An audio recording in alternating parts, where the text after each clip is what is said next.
Hello everyone and welcome to another episode of the Wise Decision Maker Show. Today we'll discuss the mental skills that you need to defeat the dangerous judgment errors that are known as cognitive biases, including the confirmation bias and over 100 other problems that cause us to make pretty bad decisions that lead to disasters in our professional life and personal life. Now, first, let's start by talking about what are cognitive biases themselves. Well, these are errors, like I said, that come from the fact that our mind is wired in a way that's pretty problematic, actually. It causes us to take a lot of mental shortcuts that lead to bad decisions. Now, they were useful in the savanna environment when we lived in the ancestral tribal environment because our gut intuitions, our reactions, our intuitive reactions are adapted for the savanna environment. They're not adapted for the modern world. And that's why we make these over 100 dangerous judgment errors called cognitive biases. Now, the confirmation bias is the most well-known of these cognitive biases. It does two things. It, first of all, leads us to look for information in a way that confirms our pre-existing beliefs.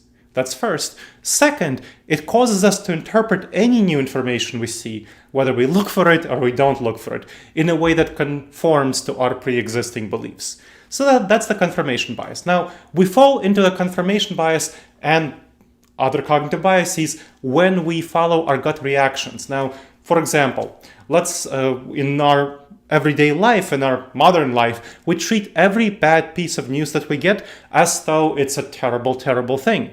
We react disproportionately to how bad it is because our gut reactions are adapted for the savanna environment, for the ancestral tribal environment, where it was very important for us to react very strongly to any potential bad news, because it was better to jump at 100 shadows than to fail to jump at one saber-toothed tiger, which is why it's known as the saber-tooth response, also known as the fight or flight response. So we either fight the saber-toothed tiger or we flee from it, or whatever it is, So that's the fight or flight response, and that's why we tend to overreact to problems. Let's say an email sent by one of your direct reports that tells you that something problematic is going on. Now, I remember getting one such email from one of my employees telling me that a major deal that I was working on is really not doing so hotly. So that was pretty bad. I was pretty upset. I was pretty mad when I read the email. And my gut reaction was to blame the employee for this bad news because the employee brought me the bad news. Now, fortunately, I was aware of the confirmation bias as well as another cognitive bias that's called the mom effect or the shoot the messenger effect, where we tend to blame people for bad news when they bring us the bad news, regardless of whether they're implicit in causing the bad news. Not a good thing in the organizational settings. So I calmed down. I calmed my anger down, took the time to do so using the strategies that we'll talk about in a bit.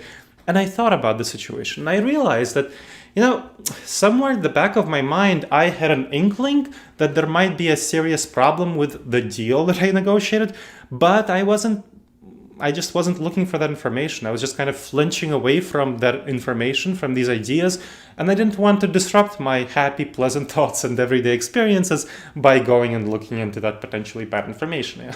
Not fun, right? So that's an example of the confirmation bias, where we tend not to look for information that would disconfirm our beliefs, the beliefs that are comfortable to us, pleasant beliefs. So we tend to not look for this information, and that's the confirmation bias, and I fell into it as well. Now, we yield to the confirmation bias whenever we fail to look for information that challenges our pleasant beliefs, such as I did with a deal, or when we get angry at the person sending us the information because we don't want to hear this information and we reject the information, such as I got initially angry at the employee who sent the email, or when we flinch away from negative reality and deny it. So I got angry at the email, and that was the fight response. Now, I tend to be the kind of person who has this fight response. There are plenty of other people who have more of the flight response. And the flight response would tend to be just ignoring the email, saying, blah, blah, blah, I can't hear you, nothing happened, and so ignoring the negative reality. I'm more of the fight response type. So in the ancestral savannah, I would have probably been a warrior. So I would have reacted with a fight response to either the saber-toothed tiger or enemy warriors attacking our tribe. So likely I wouldn't have lived that long.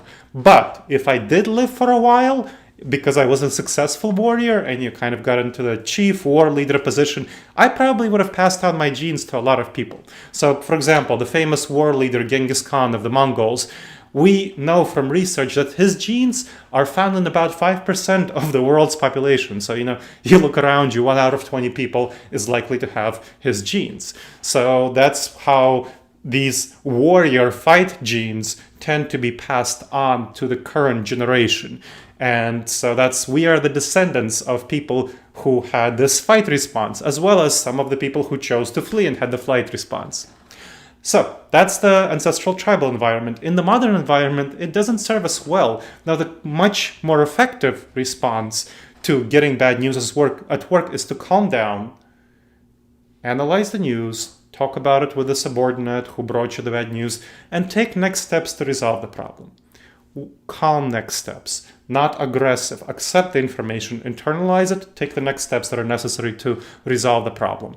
And that's what I ended up doing. So I didn't, yell and shout at the other party that was kind of not going along with the deal. Instead, I talked to the other party and we figured out an alternative deal. It wasn't quite as good for me, for my company, but it still was much better than nothing. So it ended up working out well overall, even though the deal wasn't originally as good as it could have been. But plenty of other people who would have had the fight response to this and reacted to the confirmation bias badly by having the fight response, they would have ended up shouting at the other party and there would have definitely been no deal. Or they would have ignored this information, kind of just went on in their day, whatever, blah, blah, blah, ignoring this negative information, and there would have been no deal either. But the confirmation bias, by fighting the confirmation bias, I was actually able to secure a deal. And I hope you will as well through the strategies that I'm going to describe. Too many business leaders, unfortunately, fall for the confirmation bias. So there's extensive research. For example, there's one study of over 1,000 board members of organizations that fired their CEOs, their chief executive officers. And the study found that 23% of the board members cited denying negative facts about the company, about the market, about the state of the about the state of things as a major reason for why the CEO was fired. So that's 23%. That's a pretty big number, showing you the negative impact of the confirmation bias for the current business reality and for the chief executive officers of major companies where the board members were interviewed. Now, tragically, prominent business gurus, self-help gurus, those firewalking gurus, they advocate for you to actually go with your gut intuitions and fall into all of these over 100 cognitive biases. Why is that? Why do they tell you to go with your gut and making decisions and not go with your head? Well, because going with our gut is very comfortable to us. It's very intuitive, so it feels good. And they tell you what feels good, and then they get paid. People get paid for telling you what feels good to you for you to do, right? Big news, right? So that's how they make their money. That's unfortunate, but it's true. I'm not going to tell you the things that feel good necessarily. I'm going to tell you the things that are true, accurate, and will actually help your bottom line, help your relationships, help your personal life, help you achieve your goals, instead of doing the things that are comfortable and intuitive and feel good. So instead of following those primal intuitive instincts and going with your gut, I'd really, really, really recommend that you go with your head and analyze the situation carefully before you take steps that cause you to ignore important information or look for information that just confirms your beliefs, or fall into and that's the confirmation bias, or fall into over 100 other cognitive biases. And that's how you'll attain your goals. Now, you might be surprised by the term I used of primal instincts. And the converse, the opposite of doing the civilized thing, of going with your head. Now, what does civilized mean? What does primal mean, first of all? Primal means basic, intuitive, primitive, savage. It's our intuitions, it's our gut reactions, it's the authentic selves, it's what we naturally want to do. What does civilized mean? Civilized simply means learned behaviors. It means that we're not in that primal savage state, and that tribal environment, it means that we have learned to do things that don't go along with our intuitions, and we have become civilized. And that's what civilized means. And all of the things that I'm talking about here are the civilized things to do. Going with your head is the civilized thing to do. Going with your gut is the intuitive, natural, primal thing to do. So don't do the primal thing, don't do the primitive thing, do the civilized thing, do the learned thing. Go with your head, analyze things correctly. And that's what civilized people should do. And I hope you would do that as well, because that's what's really important in our modern business environment, to do the civilized things. Now, civilized behaviors come from structured methods of thinking and decision making.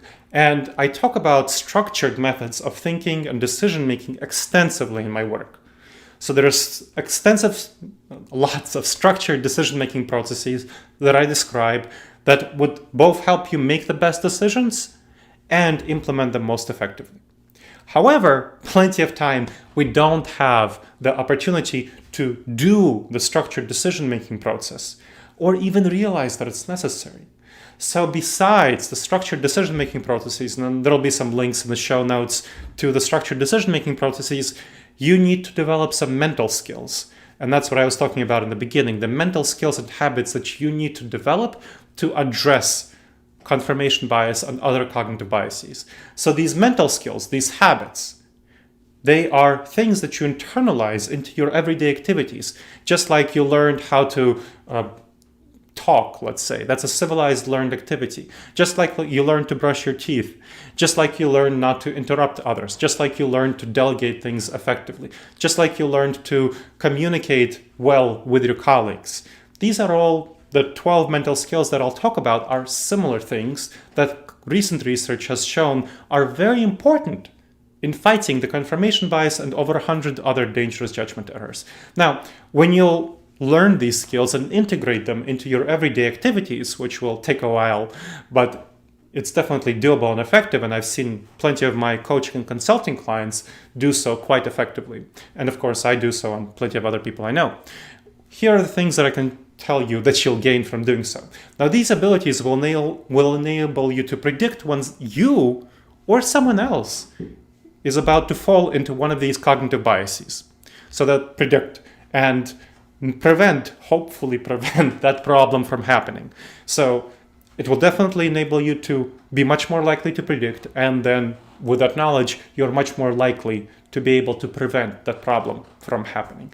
Now, it will help you recognize very, very quickly when dangerous judgment errors are undermining whatever is going on in the situation at hand in your professional life and your personal life and whatever. Even if you didn't predict it beforehand, you'll be able to notice and see, aha, the confirmation bias is happening.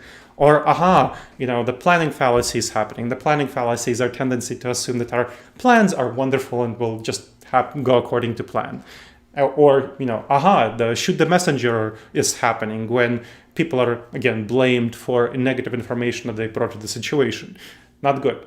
So they'll be able to enable you to see what's happening, even if they didn't predict it beforehand.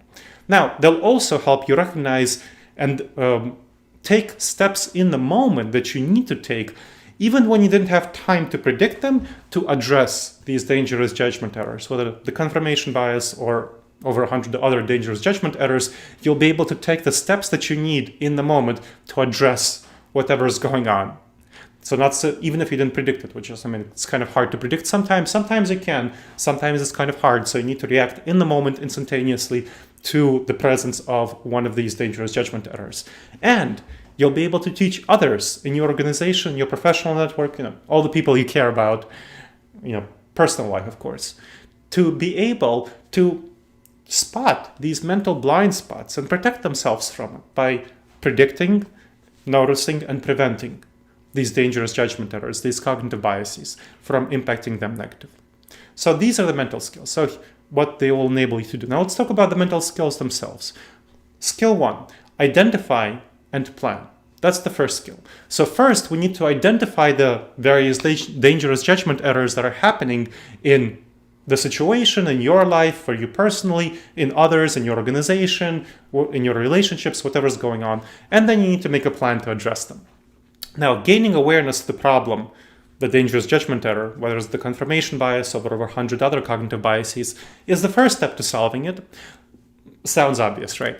However, debiasing, getting rid of these cognitive biases, is much harder than it seems. And debiasing, by the way, is a term that scholars in cognitive neuroscience and behavioral economics like myself use for addressing cognitive biases. So you'll see this term thrown around in the scholarship.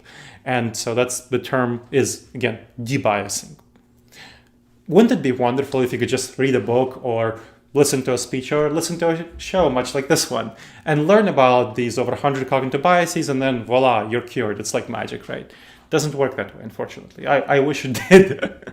Lots of people wish it did, but it doesn't. So just learning about these cognitive biases, according to extensive research, doesn't really help you much. It helps you a little bit, but it doesn't help you much in addressing these cognitive biases. That's just the way they work, unfortunately. So research shows that just finding out about a cognitive bias, unfortunately, doesn't have much impact on addressing the problem. I wish it did, but it does somewhat, it does a little bit, but it doesn't have that much impact on it. Now, learning about these mental blind spots is crucial, very, very important, highly important, but then you need to take other steps based on your knowledge of this information in order to really address them, to overcome them. Just simply finding out about them is not enough. Now, understanding the stakes. So the first step is really understanding the stakes for you and for other people who are in your organization, in your personal life, whoever you're helping with cognitive biases. And of course, the first person you should help with the confirmation bias and other cognitive biases is yourself. So the first thing is to identify where and how in your life and their lives is it actually damaging you? Is it hurting you? Is it causing you a lot of pain? Why is that important? Well, because the gut reactions are emotional. And research shows that our emotions, our intuitions, our gut reactions, just intuitively, they drive about 80 to 90% of what we do. And it's not a bad thing. We want to be able to be driven, be motivated. And a lot of things that we do are on autopilot. I'm talking to you right now, and I'm talking to you. I'm not thinking about the way I'm pronouncing each word, right? I'm just doing it. It's automatic. And that's kind of driven by my emotions, what I've internalized. And so you need to internalize into your emotions the dangers of these cognitive biases, the dangers of the confirmation bias and other dangerous judgment errors. And in order to then be able to effectively get your emotions on board with actually solving them by doing the counterintuitive behaviors that it takes to solve these problems. So, because it's just very hard to do these counterintuitive things. It's really difficult. You might be surprised by me calling it hard, but have you ever tried? When's the last time you tried to do a counterintuitive thing? It's really, it's about rewiring your instincts. Let's say you're trying to learn how to drive a car, right? You've done that. You've learned how to drive a car. Doing that is hard. Do you remember the time when you started doing it? Maybe this ages me, but way back when, I remember there was one thing that was super, super hard to learn how to do for me because it was very counterintuitive. And that was to not slam on the brake, because we didn't have anti-lock brakes back then, but not slam on the brake when I was skidding. So on ice or in water, snow, not slam on the brake, but instead pump the brake. Pumping the brake is very hard work. It's very counterintuitive. It's very uncomfortable. And it seems it's very intuitive to just slam on the brake. So learning to do that took a lot of effort, and it's hard, and it's not comfortable to do. It goes against our intuitions. So it's just as counterintuitive. Or let's say another thing, how easy is it to go out and do exercises? I do exercise every day. I hope you do as well. 30 minutes of light exercise every day, right? Very important. It's what the doctor ordered for our health, right? But it's hard to do. It's very uncomfortable to especially start doing them. Once you get into a habit of doing them, it's much easier. And once you get into a habit of driving your car and not slamming on the brakes when you're skidding, it's much easier. So eventually, as you build up these mental habits, it will become much easier. But for now, it's going to be, as you're learning it, it's going to be just as hard as motivating yourself to do exercises, or just as hard as it is to not take that third cookie. A second cookie is okay, so that's all great, but third cookie is not good. Anyway, so it's hard to do those things. It's counterintuitive. Developing these skills is a form of mental fitness. Just as not taking that third cookie and doing your exercises is a form of physical fitness. You're doing it so you're physically healthy. And you're addressing these dangerous judgment errors so you have mental fitness, so that you're mentally healthy. So it's a form of mental fitness and well-being that's just as important as your physical fitness. If you do exercises every day, you should be doing this mental fitness, integrating these mental habits into your activities every day. Your mental fitness, your mental well-being is so much more important than binging out on Netflix or scrolling Facebook or reading another depressing political news story. So think about what time you can cut from those things and others to protect your mental fitness and improve your mental fitness and help you make the best decisions to avoid disasters in your professional life and your personal life. Choose carefully what you pay attention to, what you focus on, because what you focus on is really what you're pulling yourself toward, what you're becoming, what your identity is about. The only things in life we can control are our thoughts, our behaviors, what we do, and in the end, our feelings, our intuitions, our emotions. We can change those, although it takes time. And these mental habits, they're about changing your feelings, your emotions, your intuitions to be aligned with civilized, learned behaviors, which you've of course learned to do in many other areas like driving up a car or eating with a fork. That's not a civilized behavior, right? Eating with a fork and knife. We used to eat with our hands, and as babies we eat with our hands, but we learned how to eat with a fork and knife. So these are the same sort of civilized behaviors of mental fitness. Now, to develop these skills and rewire mental habits requires us to really want to do it, to invest our emotions into doing it. And to invest our emotions into doing it, we need to understand how the confirmation bias and other cognitive biases are causing us to suffer. We need to understand these things in our lives. So again, simply learning about them doesn't create such feelings. What we need to do is identify very specifically, very thoroughly, and very clearly points in our lives, points in the past in our lives, when these dangerous judgment errors caused us to have a really negative situation, have a really bad experience, really hurt us.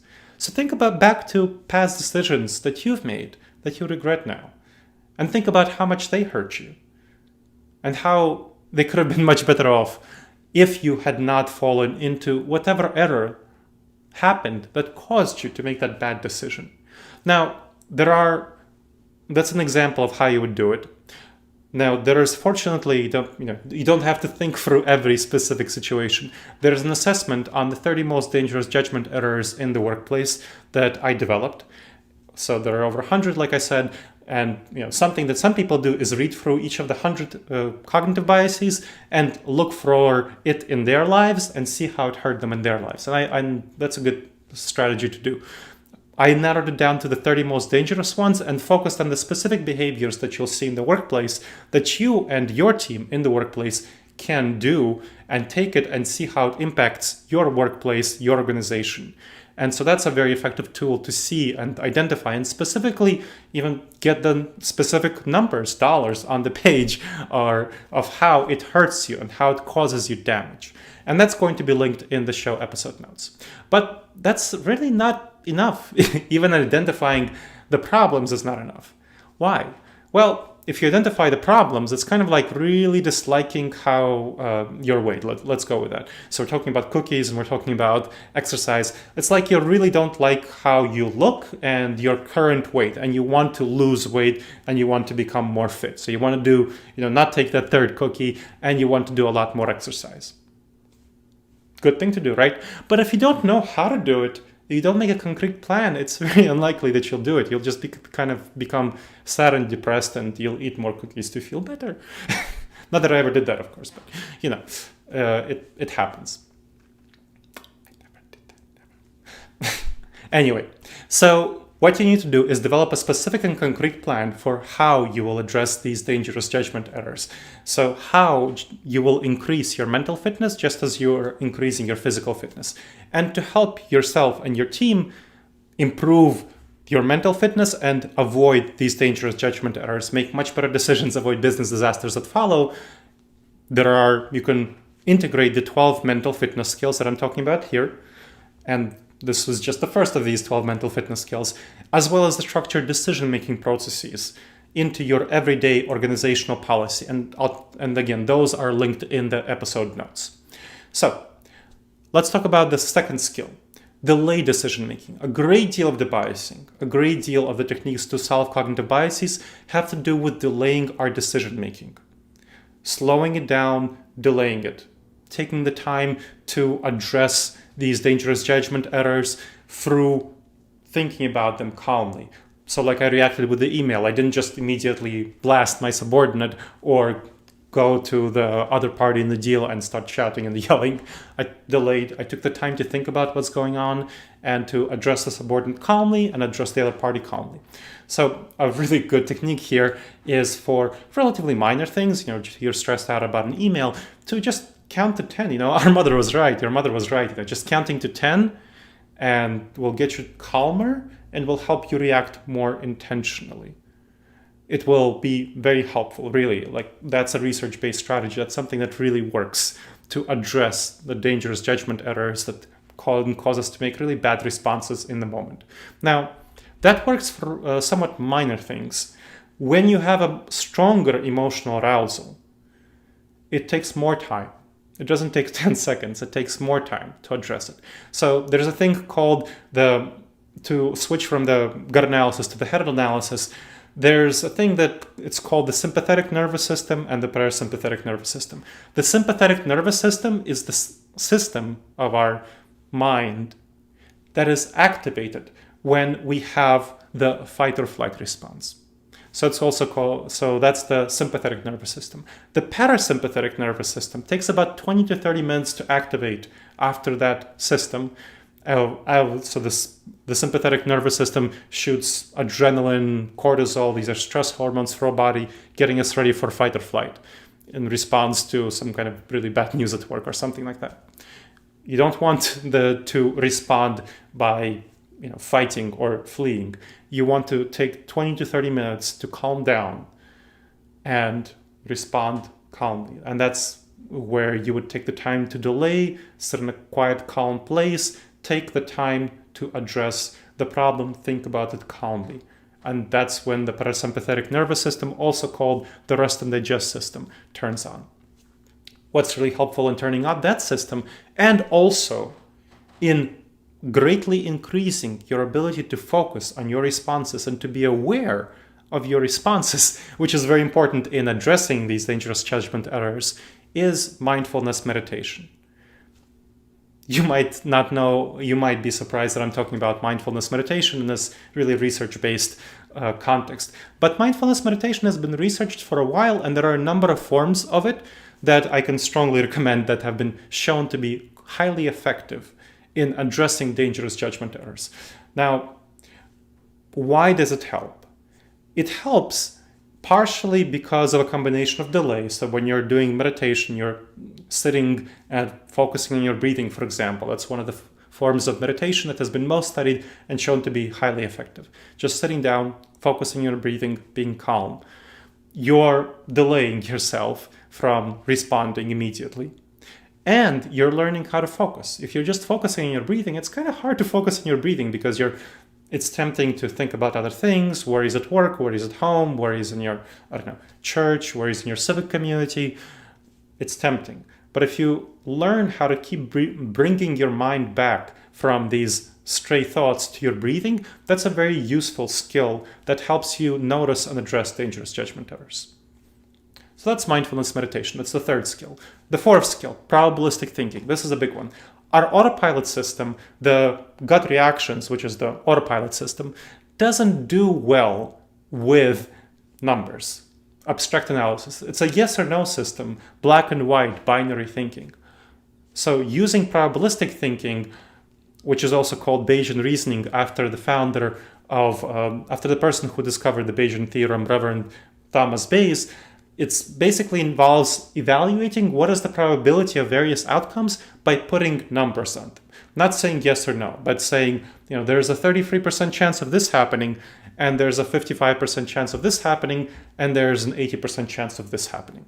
And using this more rational assessment where you apply various numbers to your evaluations of reality, you can update your beliefs about the world as more information becomes available. So, let's say about this deal, when the employee sent the email, I had a pretty low estimate that the deal was going to happen, 10%. And then as I talked to the person, the other party in the deal, and we figured out that we could, if we renegotiate some things in their favor, that party's favor, we can actually make the deal. My estimate of the deal's likelihood kept rising and rising. So that's an example of how you use probabilistic thinking. Or let me give you another example from my life. Say your business partner says something that you find hurtful. So, for example, wow, our electric bill is so high this month. Let's say they say that, and you know that you're the person who has the thermostat set high because you like it to be warmer, and your partner likes it to be cooler, but they went with you and they set the thermostat high.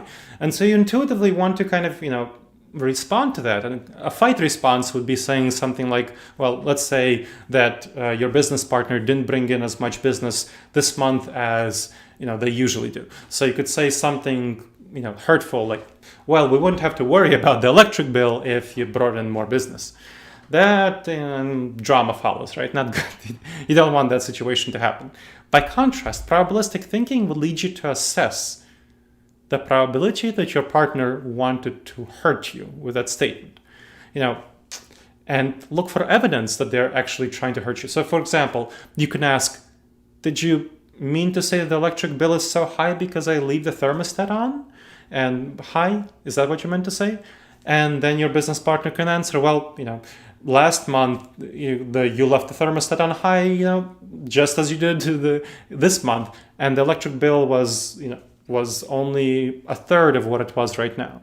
So it's probably something with the electric company. They probably screwed up something. Let me just call them and figure out what's going on.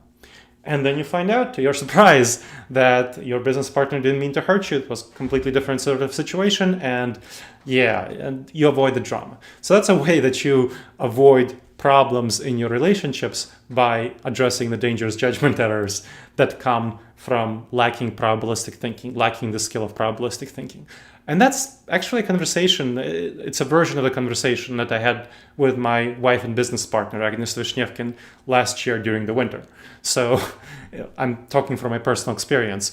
I was tempted to say the thing about not bringing in the business, but I instead responded with, what did you mean to say by that? Are you talking about thermostat? And she responded with the electric company, and crisis averted. So that was really effective.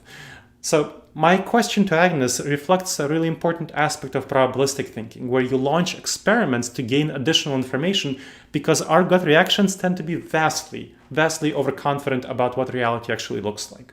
So there's cognitive bias, it's called overconfidence effect, one of the over 100 cognitive biases, where we tend to be very, very overconfident about our estimates of reality. So in order to fight the overconfidence effect, what you want to do is launch experiments to see whether your estimates of reality are going to be right or not. Look for ways that you can test your theories. Especially look for ways of disproving your theories. Remember, the confirmation bias will cause us to test the information in a way that only confirms our beliefs. What you want to do is to try to test the information in ways that disconfirms your beliefs. And if you can disconfirm your belief, that's great. That means that you're much more likely to be accurate, and you should go ahead with that business deal or whatnot.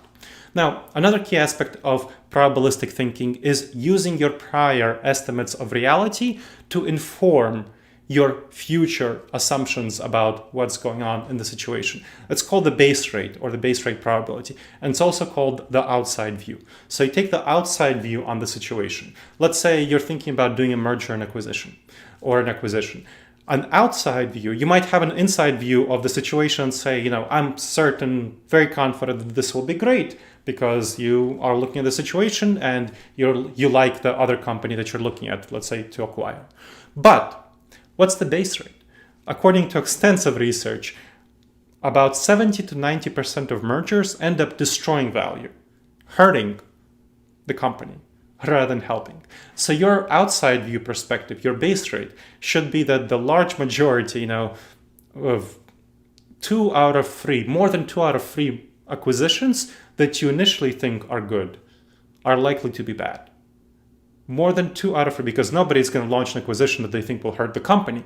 So everyone, all the business leaders who launched acquisitions thought that they were doing a good thing. They were thinking just like you, that, hey, this is a great buy for us. And in more than 2 out of 3 situations, it was a bad buy. Not good. So you want to have that assumption, say that, this may be a great buy, this may be a bad buy, but it's likely to be the case that in more than 2 out of 3 situations, I'm going to assume that it's going to be a good buy when it's actually a bad buy. So have that as your base rate and evaluate the situation after you make that assumption and investigate it much more thoroughly than you would otherwise intuitively to see whether it's a good buy or not. So for example, you can launch an experiment. You can have a partnership with that company, have a small partnership, do a project together, see how it works out.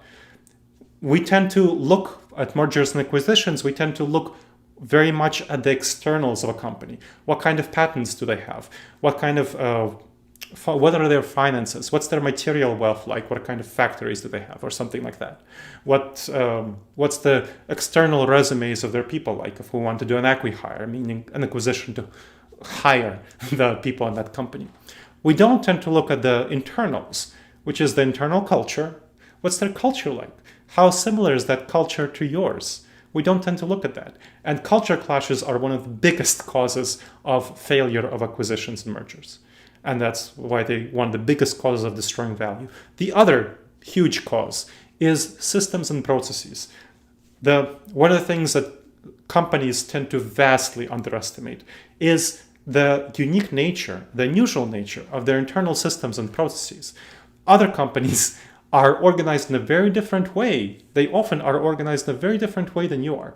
And it takes much more effort than you would imagine to combine your system and processes with their systems and processes if you're quite incompatible to start with. By random chance, you might be compatible. You don't take that chance. Look at their internal systems and processes, look at how well you collaborate together, evaluate their internal culture and their internal systems and processes before you decide to go forward with an acquisition or merger. Cool. Skill 5, making predictions. Now, this is related to probabilistic thinking, but somewhat distinct from probabilistic thinking. What you want to do with this skill is be able to make predictions about the future of what's going on.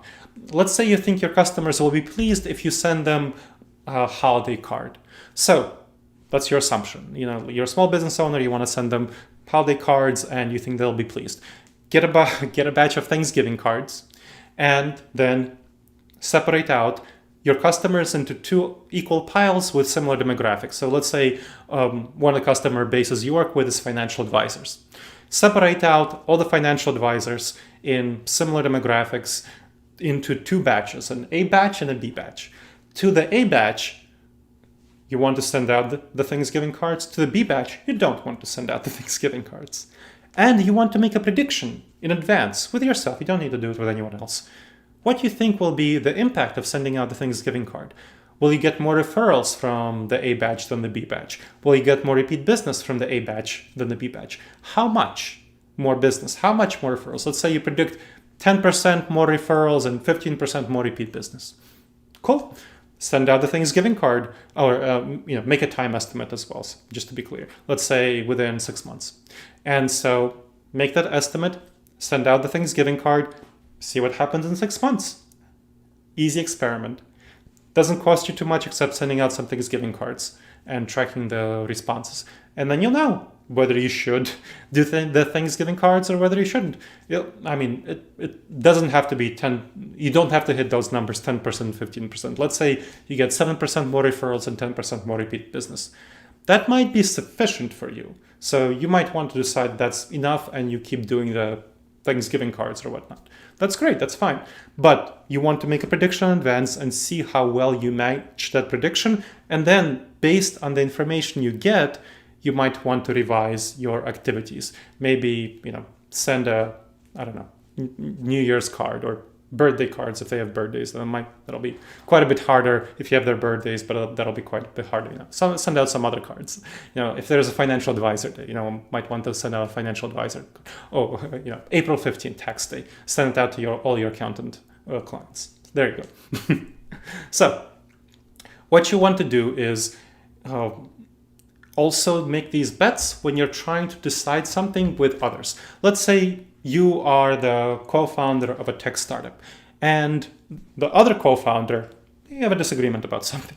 You have a disagreement about some nature. Let's say you have a disagreement about what will be the funding for your company in the next round of angel investing. And based on that disagreement, like let's say, he thinks the company will have 3 million in funding and you think it will have 5 million in funding. Cool, that's a clear disagreement. And right now you want to make a decision based on that assessment and who you bring on and how you frame. So in your budget plan for going forward, you want to integrate this information. So what I would advise you to do is make a bet for some of your own money. Let's say $1,000 bet from him and $1,000 bet from you. And he says 3 million, you say 5 million, and whoever's number is closest to the final number, you actually go forward and you say that, okay, that person won the bet and we'll trust that person's estimates more from now on. So let's say if the final numbers from the angel investors come in at 4.5 million, you're going to be closer to reality and you'll trust your money, your assessments more going forward.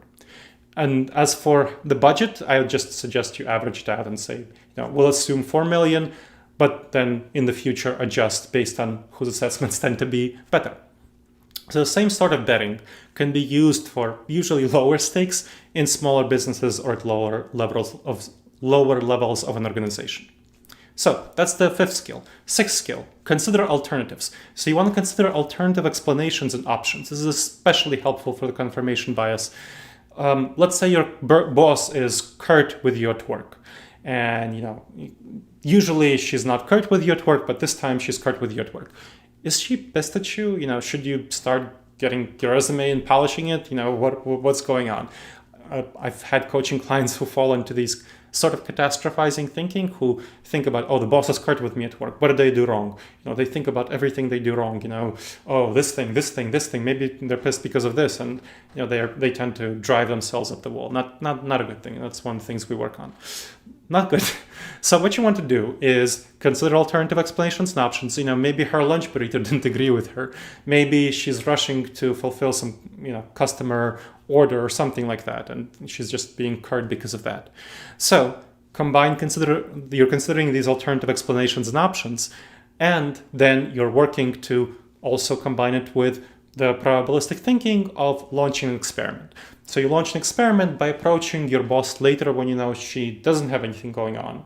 When it's a quiet moment, she's not worried about anything, and you see how she behaves. And then you update your beliefs based on this new information. She's nice and friendly towards you, nothing to worry about, don't need to polish your resume. It was just a situation. So no need to worry about it. So in general, you want to try to find alternative evidence that, again, disconfirms your initial assumptions to fight the confirmation bias and many other cognitive biases that have to do with us giving into initial assumptions and paying attention to what is right in front of us rather than something that's more important that we can't immediately see. And that's called attentional bias, and there are many other cognitive biases. So it's crucial to decide in advance what kind of information would change your mind. So if you approach her later and you assume that, hey, she's nice to you and she talks to you as she usually does, that would change your mind. For a team decision-making, this is especially important to decide what will change your mind in advance, because what evidence would count as good enough, because you don't want to go into a team decision-making situation without having that evidence in decision in advance so that other people aren't shifting the goalposts. Decide what would change your mind, what would change their mind, and consider these alternatives, and then launch experiments to figure out what is actually the case.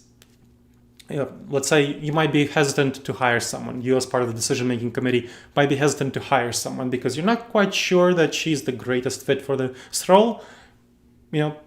take her on a 3-month internship and decide in advance what kind of goals does she have to hit for her to be brought on full-time. So that's an example of where you consider alternative explanations and options, and that's an alternative option. The previous one was an alternative explanation, and that way you succeed effectively by seeing whether she actually works out or not.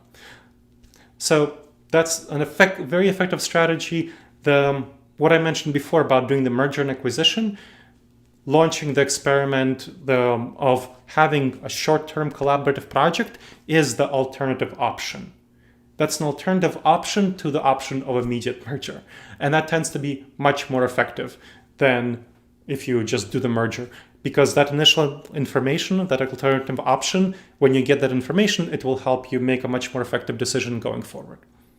So, one thing to keep in mind in considering alternative options is that we tend to generate many less options than we should in making decisions. This happens at all sorts of places, all sorts of problems. We tend to generate many, many less options than we should, even in really important decisions. So when you look at the news and you see that a CEO has been fired for, let's say, has been at the company for a year or less than a year, that means that the board likely didn't consider nearly enough options when they were considering that CEO hire. And let's say they had one groomed CEO who they just brought on, as opposed to considering alternative CEOs. And that CEO didn't work out, partially because they didn't think about all the options, and the CEO was arrogant and thought that she was, the be all and end all, and wouldn't get fired. And that got fired. Not good. Okay, so next one, consider your past experience. It really helps as a debiasing strategy, especially for the planning fallacy, when we tend to assume everything will go according to plan. Now, do you know people, are you a person, who tends to leave for a meeting that's 15 minutes away, exactly 15 minutes in advance, not thinking about problems like, you forgetting your car keys or forgetting your phone or there being traffic on the way or something like that, that causes you to be delayed? Not great. So an easy way of thinking about that is think about your past experiences and see whether leaving 15 minutes in advance for a meeting that's happening 15 minutes away has been always effective. It's going to be much less stressful for you if you leave 25 minutes in advance, you give yourself that room, and let's say you arrive 5 minutes early because you were delayed for 5 minutes because you needed to get some gas. And that's going to be much more effective going forward. And that works for everything. So for example, if there was a company that I worked with that was constantly underestimating the time that it would cost to do building projects. It was a building company. They were underestimating the time that previous construction projects took, and especially at the end of the project. So we had them work on estimating the previous construction projects and building that into new bids and new evaluations of how long a certain construction project would take. And that resulted in them having much more realistic assessments, much more realistic internal assessments of how much time a construction project would take. So that's another example on a much bigger scale than being late. Skill 8, considering the future. Think about the long term and the repeating scenarios. So this is what it leads to. Think about the long term of whatever is going on in the situation, and think about what would happen in repeating scenarios if this scenario repeated over and over again in the future, whether it's one big decision or a series of repeating scenarios. Now, what happened the last time you asked your colleague to help you, let's say, finish a report by Monday? Let's say it's Wednesday and you asked them to help you finish by Monday. Your colleague agreed. Did he carry out your commitment, or did he just avoid you for the next couple of days and pretend that nothing happened? Did this happen more than once? Why are you asking him again? You could have a frank conversation with your colleague and say, hey, what's going on? I noticed this pattern. This is a problem. Let's talk about it. Or if you don't want to have that conversation because, you don't want to have the emotional labor of addressing the situation, you can just ask other colleagues and not work with this person anymore. Just let it slide. This kind of evaluation can really help you improve your business relationships, your ways of going forward into the future. Now, a really helpful approach here that's kind of a repeating scenario. For long-term scenarios, you want to think about what will happen in the situation a day from now, a month from now, and a year from now. Let's say you're anxious about making a sales call. It's natural to be anxious about making a sales call. Most of us are anxious about making a sales call. So you think about what will happen a day from now. You might still have some anxiety from that call, but you'll have made the call. You'll have succeeded in making the call. And let's say you're making 10 calls, and on average that 2 of your calls get returned. So let's say 2 of your calls get returned. You get 2 hits out of 10 calls. You're still feeling some stress the next day. What will happen a month from now? I can guarantee to you that the stress from making the sales calls a month ago it'll have disappeared. And maybe one of those people will have turned into an actual sale. And what will happen a year from now? Well, who knows? That person might turn out to be, one of your best clients. And that's how you think about the day from now, month from now, year from now consideration. Skill 9, consider other viewpoints. You probably heard the saying, before you judge someone, walk a mile in their shoes. That's a very good saying. What you need to do is understand other people's mental models and the situational context. We tend to underestimate the extent to which other people disagree with us. So we tend to think that other people agree with us much more than they actually do. That's called the false consensus effect. So we have a false idea of a consensus between us and them. So one way to address that is the golden rule, to treat others like the way you want to be treated. But that's not the best way of addressing it, because the way you want to be treated may not be the way other people want to be treated. So for example, my wife and business partner, Agnes, she doesn't like surprises, and I really like surprises. So in the beginning of our relationship, I was surprising her a lot, and she was upset, and I didn't realize why she was upset until we sat down and talked about it. It took me a while to stop trying to surprise her, and still happens occasionally when I forget that she's so different from me. But you want to figure out the ways that people are different than you and treat them not according to the golden rule, but the platinum rule. The platinum rule says that you should treat other people the way they want to be treated. So figure out how other people want to be treated and treat them that way. You'll get much better relationships and have much less relationship disasters in your professional life and personal life, like with Agnes, if you figure out and apply the platinum rule. So, skill 10, use an external perspective. When was the last time you saw 2 of your colleagues arguing about something minor and nonsensical, perhaps lubricated by some alcohol after post-work event at a bar somewhere? I saw that happen just a few days ago. It's a pretty common thing. Why does that happen? Why do they tend to argue about something really kind of nonsensical or minor? Why does that happen? Well, it's because they have the inside view. They don't look at the situation from the outside and see that the argument is kind of stupid, not helpful, will cause more resentments, and it will cause more frustrations. So you don't want to be in that situation. You don't want to be that colleague. The inside view within the situation blinds us to the broader context of what's going on. So what you want to do is take an external perspective. Look at the situation from the outside. The external perspective, not the inside view and the outside view. We talked about the outside view in the context of the base rate probability. This is a different sort of outside view, where you look at the external perspective on the situation and you think about, well, what would a person who is making a good judgment in the situation do? Think about it that way. This is the quickest but least reliable method. You basically step outside of yourself. You think about, what would a person with good judgment do? Another way of asking that is, what would I recommend a friend to do in this sort of situation? So what would you recommend a friend to do when they got email from a subordinate telling them that a major deal may not happen? What would you recommend? You probably wouldn't recommend the friend to yell at the subordinate and go and shout at the other party either.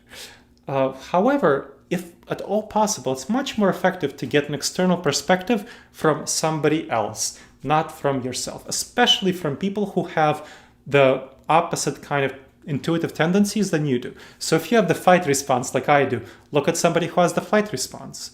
If you have the So if you have the optimism bias, which means you tend to be risk blind and you think everything will go hunky-dory, look for someone who has a pessimism bias, who is risk averse and who thinks things will not go well. Fortunately, my business partner, Agnes, fulfills that function for me. I tend to be very optimistic. I tend to think that everything will go well, and I always need to fight that. So I try to, whenever Agnes is not around or it's something like really minor, I take the external perspective on myself and say, okay, decrease my optimism, decrease my expectations. Probably not going to go as well as I think. But when Agnes is around, and especially if it's something more significant, I make sure to run it by her. So try to run it by someone who you trust and who has your back and who has some of the opposite tendencies than you have. Now, if this is an important question where expertise is relevant, let's say a legal question or any other sort of question where there's specific people who have that specific expertise, run it by an expert. Ask that person, have them give you their input. Whether it might be a coach or consultant or someone like that, it might be a service professional, like I said, a lawyer or financial matter. You might want to talk to an accountant or someone like that. That will really help you fight that, especially the external perspective, really helps you fight the confirmation bias, where you tend to, again, look for information that confirms your beliefs as opposed to the right information. So, next one, setting a policy. It's one of the easiest ways of addressing cognitive biases is to set a policy for yourself as an individual, private policy, or for your organization, an internal policy to address problems in various specific ways. So take certain steps. Let's say for your organization, you can make sure before any significant decision to have a structured decision-making process as part of that decision. And there's, again, going to be links linked in the episode show notes to the structured decision-making process that you can make as part of this. So there are a number of structured decision-making processes that you can make whenever you start a new project, whenever you want to implement a decision, you want to prepare for a product launch, you want to do an internal process evaluation, strategic plan, have a structured decision-making process as part of that.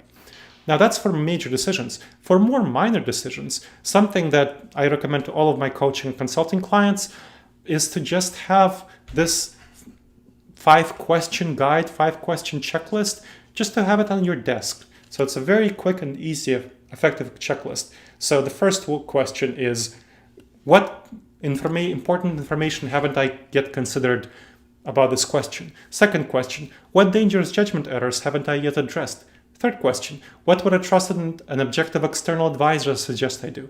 Fourth question, how have I addressed all the ways this could fail? And fifth question, what kind of information would cause me to change my mind?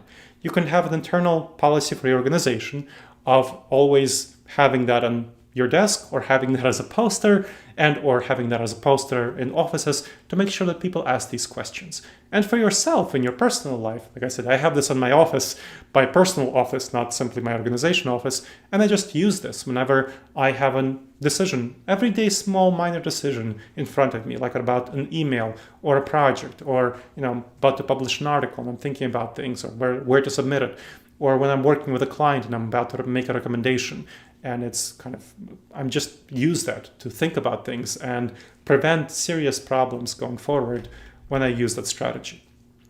So the link to get this checklist and the blog with the checklist is going to be in the show notes. Now, skill 12. Moving on to skill 12, which is a related skill. This is about making a pre-commitment. This is a specific kind of sort of policy, but it's different because what you're doing is you're making a public pre-commitment. So you're making a public an external policy, something that the broader public knows if you're in a company, or you're telling other people about a pre-commitment that you have made. So for example, let's say if you as a business join the Better Business Bureau, that means that you're pre-committing to their standard code of ethics, the 20 code ethics that are part of the Better Business Bureau. Or let's say that you as an individual professional are taking the ProTruth Pledge at protruthpledge.org. That means that you're committing to that set of 12 truth-oriented behaviors that gives you credibility in the same way that Better Business Bureau gives credibility for ethical behaviors to a business. Both of those involve a public statement with an accountability mechanism. And that's a very effective strategy to make sure that you stick to that statement as opposed to going with your gut and intuitions, which often cause you to want to take shortcuts in your ethics and morals. Yeah, that's just how it happens. Ethics and morals were created because that's not the way that we would naturally behave if we go with our gut.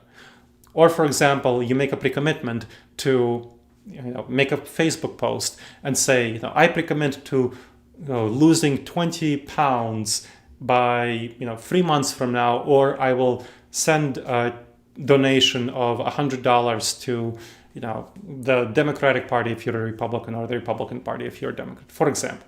And that's again a public pre-commitment where you're making a statement and you're backing it up by money.